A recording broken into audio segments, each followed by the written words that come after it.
तो फिल्म की शुरुआत में हम बहुत सारे चट्टानों के टुकड़े जो चांद पर थे उन्हें जमीन की तरफ आता हुआ देखते हैं, जो अगर जमीन से टकरा गए तो पूरी इंसानियत ही तबाह हो जाएगी। इसीलिए जमीन को इस तबाही से बचाने के लिए पूरी दुनिया की कोशिश शुरू हो जाती है, जिसके लिए एक प्रोजेक्ट बनाया जाता है, जिसके मुताबिक चांद पर एक काफी बड़ी बेस बनाई जाती है। इंसानों का प्लान ये था कि वो न्यूक्लियर बॉम्ब्स, हथियार और रॉकेट्स का इस्तेमाल करके उस बड़ी चट्टान को तबाह कर देंगे, जिसके टुकड़े टूट टूट कर जमीन की तरफ आ रहे हैं। अपने इस मिशन के लिए वो चांद पर रहेंगे ताकि तबाही होने से बचाए जा सके। और फिर आखिरकार कई सालों की मेहनत के बाद इंसान न्यूक्लियर रॉकेट्स बना लेते हैं जो चांद पर जाएंगे, जिसके बाद दिखाया जाता है कि पूरी दुनिया में हर कोई अपनी इस जीत को मना रहा है। जिसके बाद हम कहानी के मेन कैरेक्टर डुगू को देखते हैं, जिसकी इस सब में तो कोई दिलचस्पी नहीं थी, बस अपनी कैप्टन में थी। वो उसे पसंद करता था। वो जैसे डुगू के सामने आती है वो एकदम चुपचाप खड़ा होकर उसे देखने लगता है। अब उसकी सुस्ती कायली की वजह से कैप्टन उसे डांट देती है, जिसके बाद वो चली जाती है। उसके जाने के बाद डुगू भी अपने कमरे में चला जाता है और नए नए तरीके सोचने लगता है कि आखिर में कैप्टन को कैसे मुतासिर करूं। मगर उसे ये अंदाजा नहीं था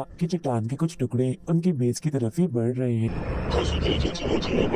और उन लोगों के पास यहाँ बेस से निकलने का टाइम 30 मिनट से भी कम था। कैप्टन को फिर जैसे ही इस बात का पता चलता है तो वो सभी को ये जगह छोड़ने का कहती है, जिसके बाद सभी लोग वहाँ से भागने लगते हैं सिवाय डुगू के, क्योंकि वो तो अपने ख्यालों में खोया हुआ था। कुछ ही देर में सभी वर्कर्स बेस को छोड़कर रॉकेट्स की तरफ जाने लगते हैं, जिनमें बैठकर वो चांद से दूर जाने वाली थी। उधर जब डुगू स्क्रीन पर वार्निंग यानी चेतावनी का मैसेज देखता है तो समझ जाता है कि जरूर कोई गड़बड़ है। साथ ही वहाँ भगदड़ भी मची हुई थी, इसलिए सारी सूरत समझते ही वो भी वहाँ से बाहर भागने लगता है ताकि अपने साथियों तक पहुँच सके। लेकिन वो देखता है कि सारे रॉकेट्स तो पहले ही उड़ गए हैं सिवाय एक के, जिसकी पायलट उनकी वो कैप्टन ही थी। तब डुगू गाड़ी काफी तेज चलाकर उस रॉकेट की तरफ जाने लगता है, जहाँ वो एक काफी बड़ी चोटी पर से होता हुआ हवा में उड़ने लगता है। लेकिन वो उसे पार नहीं कर पाता और एक जगह से टकरा जाता है। अब क्योंकि चट्टानों के टुकड़े काफी तेजी से उनकी तरफ बढ़ रहे थे, इसीलिए कैप्टन भी अपना रॉकेट उड़ाने पर मजबूर हो जाती है। और फिर जब डुगू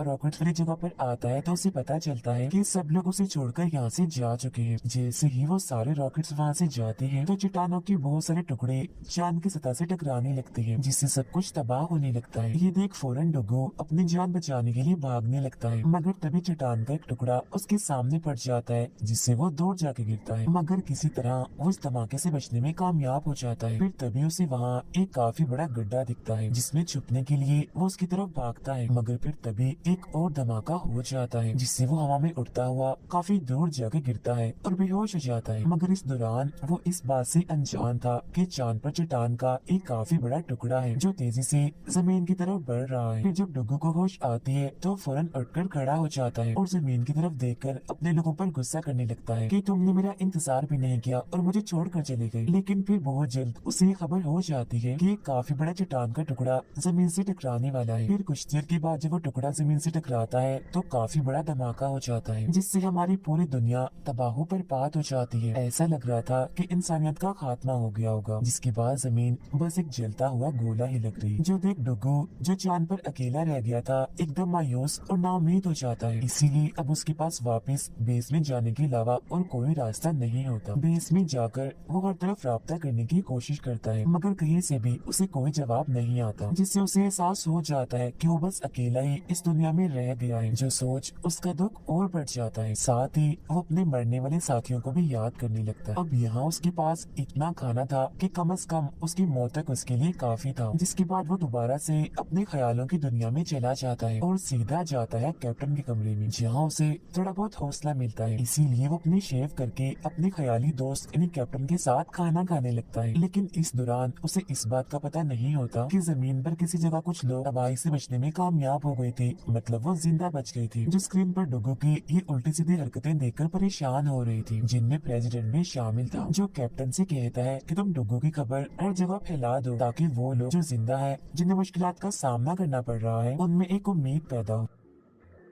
मगर कैप्टन को ये आइडिया पसंद नहीं आता क्योंकि डुग्गू यहाँ जमीन से काफी दूर चांद पर था और लोगों को मिसाल देने के लिए एक ऐसा इंसान पेश करना चाहिए जो खुद भी मुश्किल हालात से गुजरा हो। मगर डुग्गू तो वहाँ काफी खुश था, एक पुरसुकून जिंदगी गुजार रहा था, खाने पीने के लिए भी उसके पास सब कुछ था। फिर एक सुबह जब डुग्गू खाना लेने जाता है तो उसे एहसास हो जाता है कि यहाँ कुछ तो गड़बड़ है, क्योंकि उसे दरअसल यहाँ किसी के होने का एहसास हो गया था। सबूत के तौर पर खाने का एक पैकेट भी उसे मिलता है जो उसने तो नहीं खोला था। फिर वो आराम आराम से उस खाने वाले कमरे की तरफ जाने लगता है जहाँ उसे किसी की परछाई दिखती है जो लेटी हुई थी। ऐसा लग रहा था जैसे वो कोई लड़की हो, जिसे देख डुग्गू काफी खुश हो जाता है और प्यार प्यार से उसे आवाज लगाते हुए उसकी तरफ बढ़ने लगता है। मगर जब वो उसके पास पहुँचता है तो पता चलता है कि वो कोई लड़की नहीं है बल्कि एक कैंगरू है जिसका साइज नॉर्मल कैंगरू से काफी बड़ा था। कैंगरू को देखकर ऐसा लग रहा था जैसे वो डुग्गू को यहाँ पर होने यानी किसी इंसान को यहाँ देखकर खुश नहीं था। ये देख डुग्गू लोहे का एक डंडा उठाता है और कैंगरू को डराने की कोशिश करता है, मगर वो ऐसा नहीं कर पाता क्योंकि कैंगरू तो उसे जरा भी नहीं डरता बल्कि उसे और गुस्सा आ गया था। वो डुग्गू से डंडा छीनकर उसे ऐसे इतनी आसानी से तोड़ देता है जैसे वो कोई कागज का बना हो। फिर वो डुग्गू को काफी मारता है और अपनी भड़ास निकालता है, मगर डुग्गू भी कहाँ रुकने वाला था। वो एक मजेदार सा प्लान बनाता है ताकि कैंगरू का गुस्सा ठंडा कर सके, उसका मूड अच्छा कर सके। वो अपना हुलिया किसी फीमेल कैंगरू की तरह बनाकर उसके सामने आता है, जैसे लिपस्टिक लगाकर, रंगीन कपड़े पहनकर। ऐसा करके वो अपने प्लान में कामयाब हो जाता है। मगर जब कैंगरू को पता चलता है कि सब झूठ है और डुग्गू कह रहा है तो उसे काफी गुस्सा आ जाता है। वो उसे जोर से टांग मारता है जिससे डुग्गू काफी दूर जाके गिरता है। बार बार कैंगरू से हारने के बाद भी वो उसे लड़ाई जारी रखता है। फिर वो उसे हराने के लिए एक मशीन गन लाता है और कैंगरू पर गोलियां चलाने लगता है। वो गोलियां छोटी छोटी प्लास्टिक की बॉल्स थी जो कैंगरू को लगते ही उसे वहाँ से भागने पर मजबूर कर देती है। वो वहाँ से भागता तो है मगर काफी तबाही भी मचा चुका था। लेकिन सूरत हाल तब बदल जाती है जब कैंगरू दोबारा लड़ाई के लिए तैयार हो जाता है। वो डुग्गू को ऐसे फंसाता है कि उसके पास भागने का कोई रास्ता ही नहीं होता, जो देख डुग्गू कैंगरू को थप्पड़ मार देता है जिस पर कैंगरू जवाबी हमला करता है और एक बार फिर उसे जोर से टांग मारता है जिससे वो दूर जाके गिरता है। इस वजह से डुग्गू को काफी गुस्सा आ गया था। वो अब उठता है और अपने गन उठाकर कैंगरू पर हमला करने वाला होता है, मगर इससे पहले ही कैंगरू उसे पकड़कर उसके मुंह पर थप्पड़ मार देता है, जिसके बाद भी वो उसकी जान नहीं छोड़ता और काफी मारता है जिससे दोनों नीचे गिर जाते हैं, मगर दोनों को ही ज्यादा चोट नहीं आती। तभी डुग्गू एक चीज देखकर काफी हैरान रह जाता है कि जमीन पर जो सिग्नल्स उसने भेजे थे उसका जवाब आ रहा है, जो देख उसे उम्मीद मिलती है कि शायद जमीन पर इंसान अभी भी जिंदा है जो उस तबाही में बच गए थे। मगर वो इस बात से अनजान था कि ये सिग्नल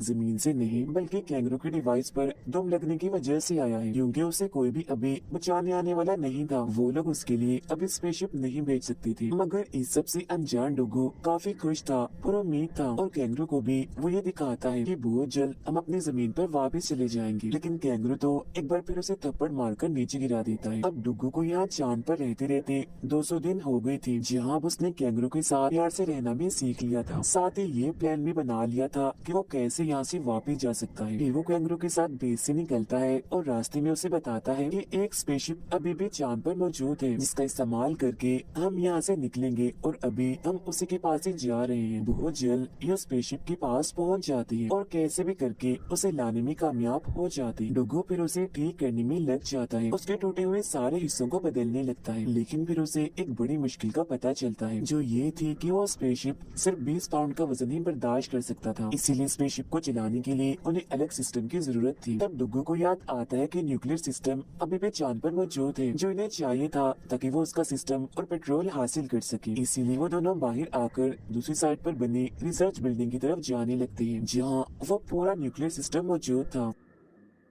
जमीन पर मौजूद लोग भी डुग्गू का न्यूक्लियर सिस्टम वाला प्लान देख पा रहे थे, मगर वो नहीं चाहते थे कि वो ऐसा करे। तभी हमें पता चलता है कि डुग्गू की गाड़ी सिर्फ सूरज की रोशनी से ही चल सकती थी, मगर सूरज की रोशनी सिर्फ 14 दिन तक ही चांद पर रहती थी और ये वही दिन थे जब सूरज चांद पर मौजूद था। इसीलिए तो उसकी गाड़ी चल पा रही थी, मगर सूरज अब सिर्फ इतने वक्त के लिए ही वहाँ था कि उसकी गाड़ी बस 6 किलोमीटर ही चल सकती थी। मगर क्योंकि वो रिसर्च बिल्डिंग 8 किलोमीटर दूर थी तो रास्ते में डुग्गू फंस भी सकता था और सर्दी की वजह से उसकी मौत भी हो सकती थी, इसीलिए वो बड़ी तेजी से उस तरफ जा रहा था। ऐसा लग रहा था जैसे वो सूरज के साथ रेस लगा रहा हो, मुकाबला कर रहा हो। और इस सब के दौरान वो सिर्फ 4 घंटे ही सोता था, जहाँ कैंगरू उसे टाइम पर जगाने में उसकी मदद करता था। मगर इस मुश्किलात की वजह से वो अक्सर ख्यालों की दुनिया में पहुंच जाया करता था। ऐसे एक दिन जब कैंगरू उसे ख्यालों से बाहर निकालता है तो वो चिल्लाता हुआ अपने ख्याल से बाहर आता है। देखता है कि हकीकत जो उसके सामने है वो तो ख्याल से भी ज्यादा डरावनी है, क्योंकि वो एक खाई में गिरते पड़ते सतह पर आते हैं और फिर आखिरकार कई दिनों का खतरनाक सफर तय करने के बाद उस रिसर्च बिल्डिंग में पहुंच जाते हैं, यानी जहाँ न्यूक्लियर हथियार और सिस्टम मौजूद था। वो दोनों जल्दी से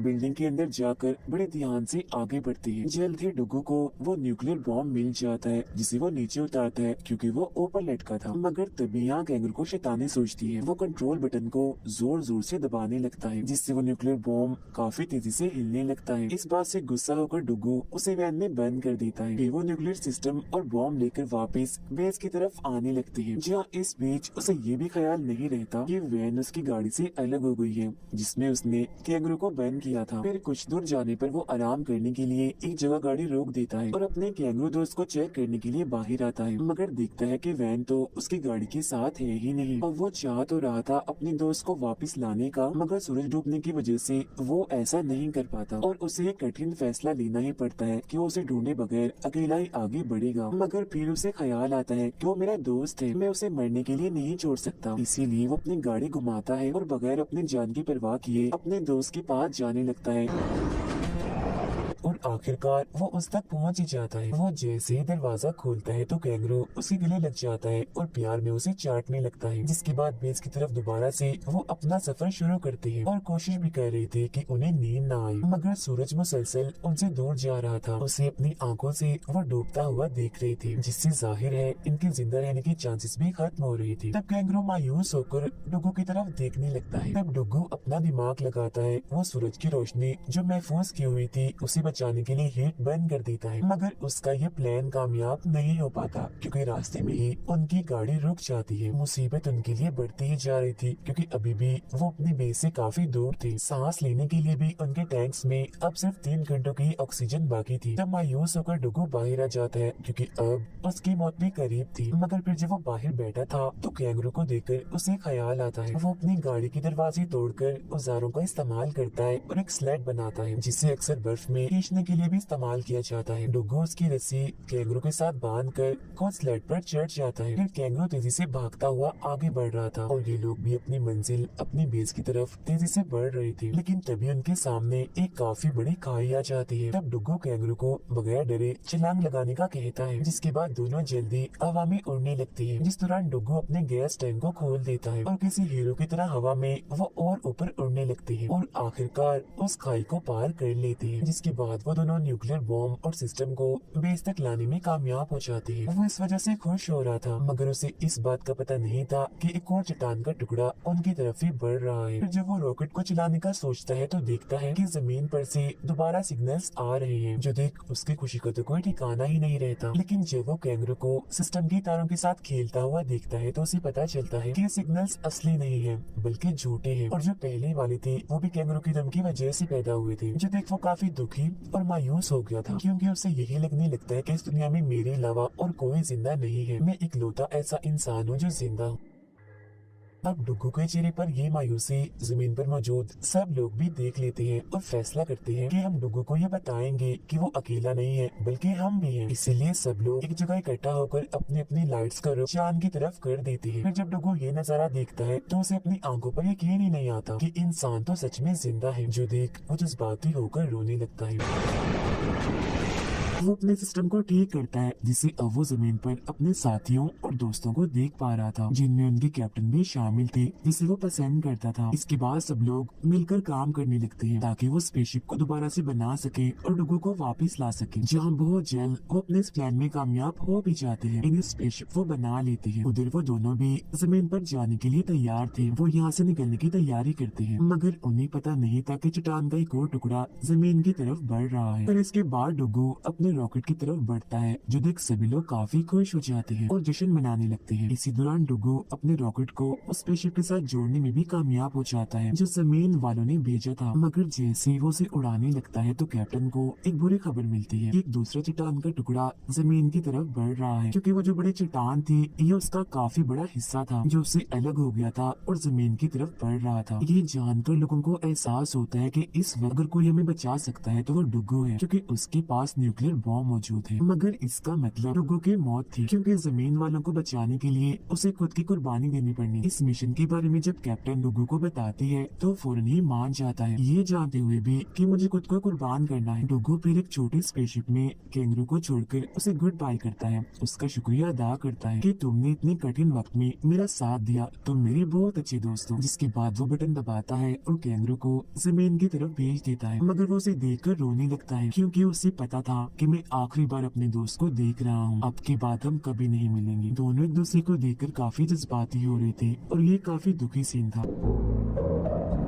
मगर क्योंकि दुनिया को बचाने का सबसे बड़ा मिशन उसने पूरा करना था, इसीलिए वो उस चट्टान की तरफ बढ़ने लगता है जो इस सारी मुसीबत की जड़ थी। मगर तभी वो चट्टान के छोटे छोटे टुकड़ों के तूफान में फंस जाता है और कैसे भी करके उनके बीच से गुजरने लगता है और बच बच कर आगे बढ़ रहा था। मगर तभी चट्टान का एक टुकड़ा उसके शिप से आके टकरा जाता है, जिससे वो बेकाबू हो जाता है। वो कंट्रोल से बाहर होता जा रहा था, जिसे डुगू कंट्रोल में करने की कोशिश भी कर रहा था। वो एक दरवाजा तोड़ देता है, जिससे थोड़ा बहुत शिप कंट्रोल में आ गया था। जब वो शिप को चेक करने जाता है तो पता चलता है कि इंजन पूरी तरह से तबाह हो चुका है। तो अब डुगू ये फैसला करता है कि मैं ऐसे ही न्यूक्लियर बॉम्ब को उस चट्टान तक ले जाऊंगा, मतलब कि खींचकर, जिसका मतलब साफ था कुर्बानी, मौत। मगर क्योंकि उसने दुनिया को बचाना था तो अपनी जान की परवाह किए बगैर वो बाहर आता है। बॉम्ब को धकेलता हुआ उस बड़ी चट्टान की तरफ बढ़ने लगता है। बगैर किसी डर खौफ के वो लगातार आगे बढ़ते ही जा रहा था, जिस दौरान उसके सूट का भी बुरा हाल हो गया था और अब आखिरकार वो उस चट्टान तक पहुंच ही जाता है। अपने आखिरी वक्त में भी